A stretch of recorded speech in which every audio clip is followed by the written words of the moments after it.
I came home after a 14-hour shift to find my front door no longer mine. My key didn't fit. The door had been replaced, and there was a red notice taped where my welcome sign used to be.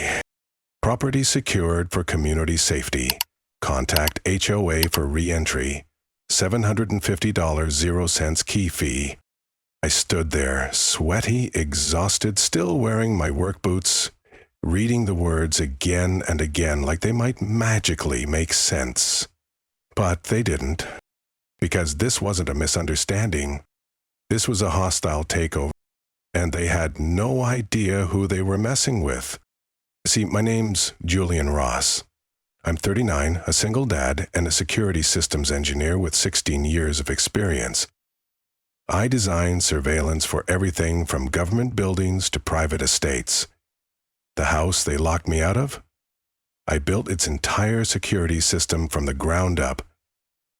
They didn't know it yet, but every illegal step they took, every whispered lie, every door they opened was recorded in crystal clear detail. Let me tell you how we got here. 3 years ago, I moved to Maplewood Ridge, a seemingly perfect neighborhood nestled in the Colorado foothills. Brick homes, manicured lawns, golden retriever patrols. The kind of place that sells you a dream with an HOA fee attached. After years of renting cramped apartments, I was proud to finally own something. My daughter and I had painted the walls ourselves, built a birdhouse out back, planted rosemary by the porch. It wasn't just a house. It was ours. I installed a state-of-the-art triple redundant security system, not because I didn't feel safe, but because this is what I do. Most people saw a regular camera above the garage. What they didn't see was the backup feed hidden in the mailbox, the motion sensors tucked into the porch lights, and the audio triggers inside the crown molding. Why? Because safety isn't about fear, it's about being prepared. I didn't think I'd need any of it. Not here. But then Barbara Wynn introduced herself. She was president of the HOA, late 50s, pearls, clipboard, and the kind of smile that feels more like a warning than a welcome. She praised my daughter's sidewalk chalk art and then immediately handed me a violation notice for unauthorized use of non-humanal color tones. The drawing was a rainbow. I laughed. She didn't. That was the beginning. First came letters about my trash bins being off-gang. Then about the rosemary being non-mate flora. Then a $150 0 fine for a lawn gnome my daughter had named Sir Wiggles. I thought it was all silly, annoying but harmless. It was wrong. One night, I spotted flashlights in my backyard through my security feed. 2 men, measuring tape, taking photos. One of them was Walter James, Barbara's right hand, and a former cop who had retired under a cloud of quiet accusations. That was when I realized they weren't just petty, they were calculated. So I started documenting everything. Emails, footage, violation notices, HOA. I even discovered they'd altered community bylaws without a proper vote, giving themselves power to conduct emergency interventions without homeowner consent. I filed formal complaints. I asked for financial records. I cited state law. That's when things escalated. Violation notices tripled. My mailbox was vandalized. Neighbors I once chatted with at the park stopped making eye contact. I was painted as difficult, non-compliant. Then came the threat of lien placement on my home if I didn't pay fabricated fines. Still, I stood my ground. I knew the rules. I had the receipts, and I had patience. But then one weekend, I had to leave town for a client installation, just a quick 2-day job in Denver. When I returned, my locks were changed. My house was sealed. The HOA had declared a gas leak emergency, claimed they had intervened for community safety, and demanded over $1,200, 0 cents in fees to restore access. Barbara smiled when I called. She said, "Julian, you really should have been more cooperative. We don't like when people make trouble in Maplewood." That was the moment something shifted in me. I wasn't just angry. I wasn't even afraid. I was ready, because did they know, what they had never bothered to ask, was that every move they made, every file they touched, every hallway they walked through that weekend, was captured by the very security system I had designed myself. Footage, audio, metadata, all stored safely on an encrypted, cloud-based server beyond their reach. They thought they'd trap me out of my own house. I had already built the key to bring them down, and I was done playing defense. The next morning, I stood outside my own house like a stranger. My daughter, Ava, barefoot and half awake, held my hand and asked, "Daddy, why won't our key work anymore?" I didn't know how to answer her. We were supposed to come home, not stand on the porch like we didn't belong. But we didn't cry, we didn't yell, because what Barbara and her crew didn't realize was this. I hadn't lost control. I was letting them think I had. I told Ava we were having a hotel adventure that night. She smiled, not knowing that back in my bag was a flash drive with footage that would eventually take down an empire. As soon as I got her settled with my sister, I got to work. The first thing I did was review the security footage from the weekend. My system had performed exactly as planned. At 2:47 a.m., Walter James and Greg Bennett entered my property from the back gate. They wore gloves, dark clothing, and moved like they had done this before. Greg is a locksmith. Walter, former law enforcement, knew exactly how to avoid visible cameras. But not mine. Not the microlens in the porch light or the motion-activated mic in the vent. They claimed there was a gas leak. That was the excuse. But they didn't even open the access panel to the water heater. Instead, they went straight to my office. They opened drawers, photographed mail, took a fake hard drive I'd planted full of decoy financial data. I'd built that file as a trap, complete with fake offshore accounts and investor emails. The kind of bait Barbara wouldn't be able to resist. At one point, Walter even muttered, "Barbara's going to lose her mind when she sees this." Then Greg did something even more dangerous. He planted a small pouch in my bedroom closet. I zoomed in. It was pills, or at least it looked like pills. They were framing me. Suddenly I understood. They weren't just trying to evict me. They were trying to ruin me. Barbara knew she couldn't get me through legal fines, so now they were going after my credibility, maybe even trying to manufacture a criminal charge. And here's the thing, they almost got away with it, because when I returned to the neighborhood the next day to comply and pay the outrageous key fee, Barbara was waiting. Her hair perfect, her pearls in place, her smile smug. "We're glad to have you back, Julian," she said, handing me the keys like she was doing me a favor. "Hopefully now things can return to normal."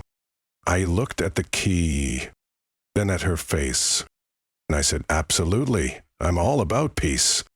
She laughed, actually laughed, then leaned in close and whispered, "Good boy." I walked away calm, but in my head, I wasn't hearing her voice anymore. I was hearing Walter, on the footage, saying, "Once we have the fake leak documented and the pills in place, he'll have no choice but to sell.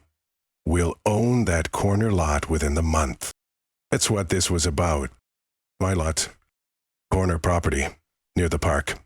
Prime access to a development they were planning behind the scenes. I hadn't just become inconvenient. I'd become in the way.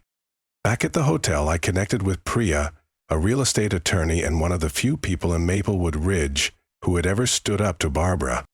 She was skeptical until I showed her the footage. She sat back, pale, and said, "They're not just playing dirty, Julian. This is criminal conspiracy." I nodded. "And we're going to catch every last one of them." That night, I activated Protocol Hawkeye, my final layer of surveillance. Hidden cameras in the HOA clubhouse, audio mics, outside Barbara's home office, even a bait email sent from a fake investor account requesting a quiet sale of community property. I wasn't just defending anymore. I was baiting them to overreach. And it didn't take long. 3 nights later, a meeting took place at Barbara's house. Walter, Greg, Denise, the HOA treasurer. They talked in hushed voices about finalizing the parcel sale, removing obstacles, and how Julian's place was holding everything up. Barbara's exact words? "Once he's gone, we can greenlight phase 1. The developer's waiting." What she didn't know? I was already uploading the entire conversation to a secure server. That night, back in the hotel with Ava asleep beside me, I sat in the dark, watching the screen glow, with footage of these people plotting like they owned the world. I didn't feel rage anymore. I felt resolve, because they forgot one thing. You can mess with a man's mailbox. You can fine him for flowers. You can even try to humiliate him in front of his neighbors. But when you come after his home, when you scare his child, and when you lie with that much confidence, you'd better pray he's not someone who builds security systems for a living. 3 days later, they walked straight into my trap. Started with a newsletter.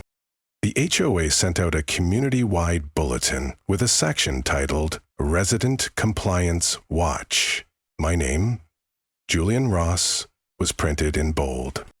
The write-up accused me of ongoing violations, failure to cooperate with safety inspections, and implied I had a history of substance incidents. My neighbors, people I used to wave to, started pulling their kids away when I passed. One of them whispered, "I heard he's being investigated." I wasn't, but Barbara wanted me isolated. She wanted me discredited before I could speak. And she almost succeeded. Almost. What she didn't know was that while she was slandering me, I was sitting in a rented co-working space across town, watching live feeds from the HOA clubhouse's security system. Not the one they had installed. Fine. I watched Walter pacing around the meeting room, phone in one hand, notebook in the other. I saw Greg slide a USB into the community office computer, probably syncing fake violation logs.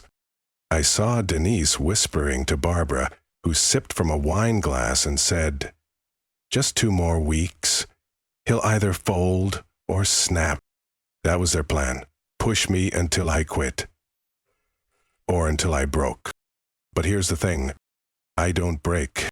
That night, I met Priya and Martin Freeman, a former board member who Barbara forced out a year ago after he questioned a landscaping contract that paid her cousin $80,000 0 cents for 4 shrubs and a sprinkler head. Martin had receipts. I had footage. Priya had the law. We had enough to go to the authorities. But we needed something more. We needed the smoking gun. So we built it. I created a fake investor profile, an alias named Daniel Vaughn, complete with a website, LinkedIn, and digital paper trail. He posed as a developer, offering a cash bonus to Barbara and her board if they could guarantee control of the eastern community land and the corner lot, my property. I sent an email through Daniel's account. Barbara responded within an hour. "We can make that happen," she wrote. Timeline depends on how fast we remove resistance, but we're close. I smiled.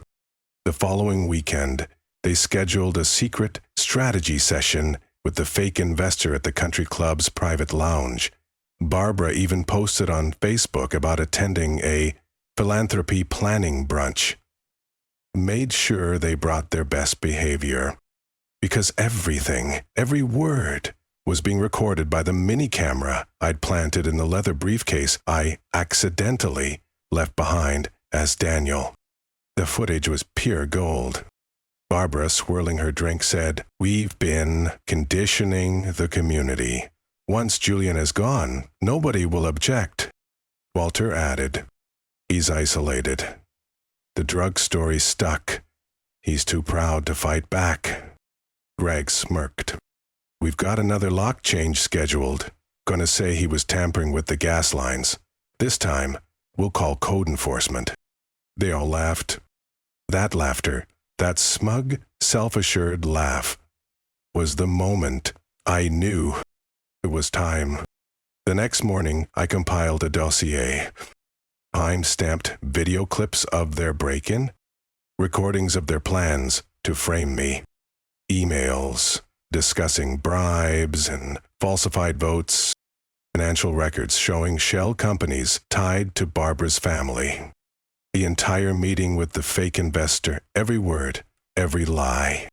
I sent it in one encrypted package to the county district attorney, the state board of HOA regulation, a local investigative journalist named Rachel Karen, and Officer Daniels, the only cop in this town I actually trusted. Within 36 hours, the story broke. Headline: Maplewood HOA accused of fraud, bribery, and illegal surveillance. Subheadline: Security consultant Julian Ross exposes widespread corruption with secret footage. Barbara's photo was on the home page. So was Walter's and Greg's, all smiling from a community barbecue just 2 months earlier. Now, their smiles looked like masks slipping off. That night, my doorbell rang. It was Daniels. "I'm not supposed to tell you this yet," he said, glancing around. "But the DA is issuing warrants in the morning. They're not just losing their board seats. They're going down." I let that sink in. Everything I had endured, the stress, the threats, the loneliness, it had led to this moment, not revenge, but justice. Then Daniels handed me something, a small envelope with a note. "You were right. This neighborhood needed someone with backbone. Thank you." Inside was a photo, a snapshot from my own security system. Ava and me on the front porch before the locks were changed, her chalk rainbow still fresh on the sidewalk. The sun had barely risen when the first police car pulled up outside Barbara's house. Then came the second, then a black SUV with 2 men in suits. Across Maplewood Ridge, curtains twitched and neighbors whispered. Nobody expected this. Not here. Not in a neighborhood where the worst scandal used to be a Halloween decoration that stayed up until January. But now, the HOA president, her enforcer, and her locksmith accomplice were being led out in handcuffs. Barbara didn't shout. She didn't cry. She kept her chin high until the moment she saw me. I was standing on my porch, finally back inside my home, with Ava beside me, holding a bowl of cereal, barefoot again, like nothing had changed. Her rainbow chalk art was back too. Barbara's eyes met mine across the street, and in that single glance, something cracked. She wasn't the queen of the neighborhood anymore. She was just another person who thought no one would ever fight back. That morning, everything changed. Officer Daniel stopped by shortly after to inform me that the DA's office had filed multiple felony charges: fraud, breaking and entering, tampering with evidence, attempted extortion. They had also frozen the HOA's bank accounts pending a full audit. Turns out, Priya's review of the financial trail showed over $300,000, 0 cents, in special renovation funds redirected to shell companies tied to Barbara's late husband's estate. But the fallout didn't stop at the arrests, because now my neighbors had to look in the mirror. Some came by to apologize. One man, gray-hailed, trembling, said, "I'm sorry, I didn't believe you. I just wanted to keep my head down." Another handed me a pie. I think it was apple. She couldn't make eye contact but whispered, "Thank you." But others couldn't even speak. They just walked by in silence, faces tight with guilt or shame. They had let it happen. They had watched it happen.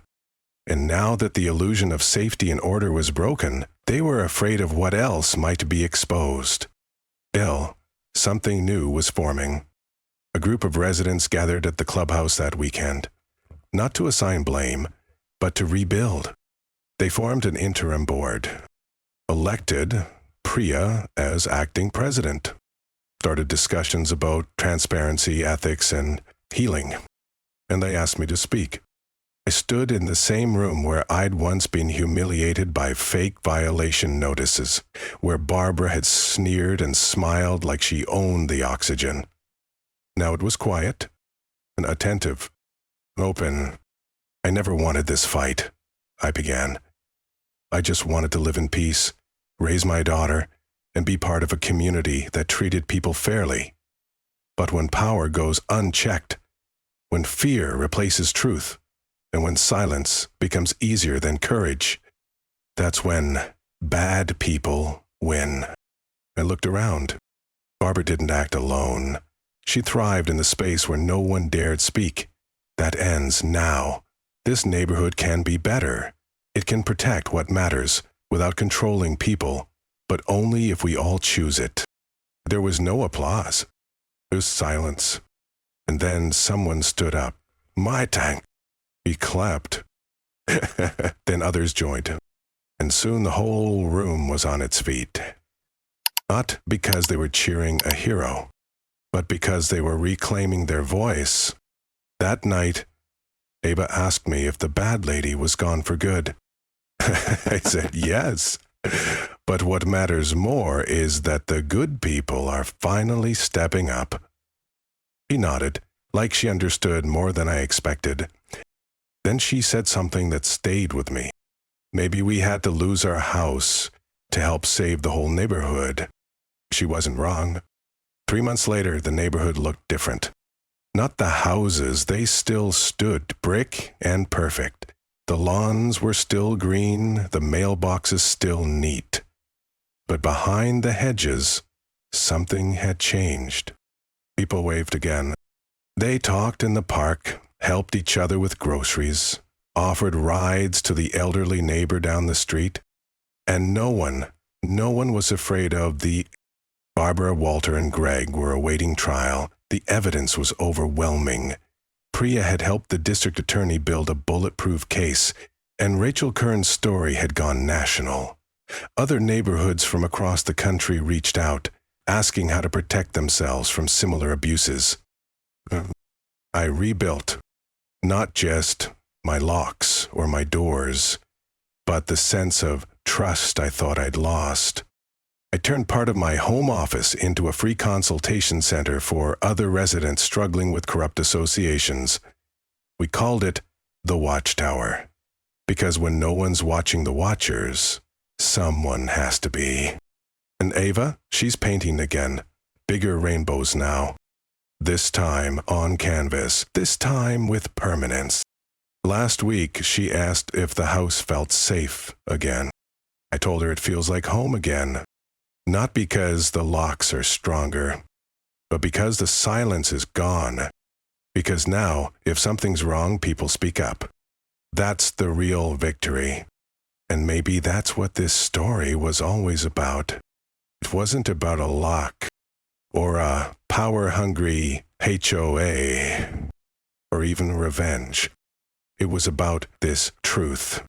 When good people stay quiet, bad people thrive. But when one voice rises and others dare to join, no scheme, no lie, no abuse can survive the light, because power doesn't come from a title or a clipboard. It comes from courage, from integrity, from knowing when to say, no, not here, not to me. So if you're watching this and you're facing something similar, know this. And you're not powerless. You just haven't built your watchtower yet. A security engineer had his home stolen, not by burglars, but by the very HOA meant to protect the neighborhood. They changed his locks, spread lies, and tried to force him out. All while unaware he had built the security system that recorded every illegal move they made. What began as one man against a corrupt board became a movement, and in the end, the ones who abused their power were the ones exposed. The real lesson? Evil doesn't always wear a mask. Sometimes it wears a name tag and smiles at HOA meetings. But when one person stands up and others follow, no amount of paperwork, power, or privilege can stand against the truth. If this story resonated with you, drop a comment. Comment 1 if you liked the video. Comment 0 if it needs work. Your feedback makes us better. Subscribe for more true, powerful stories that remind us every home deserves protection and every voice deserves to be heard.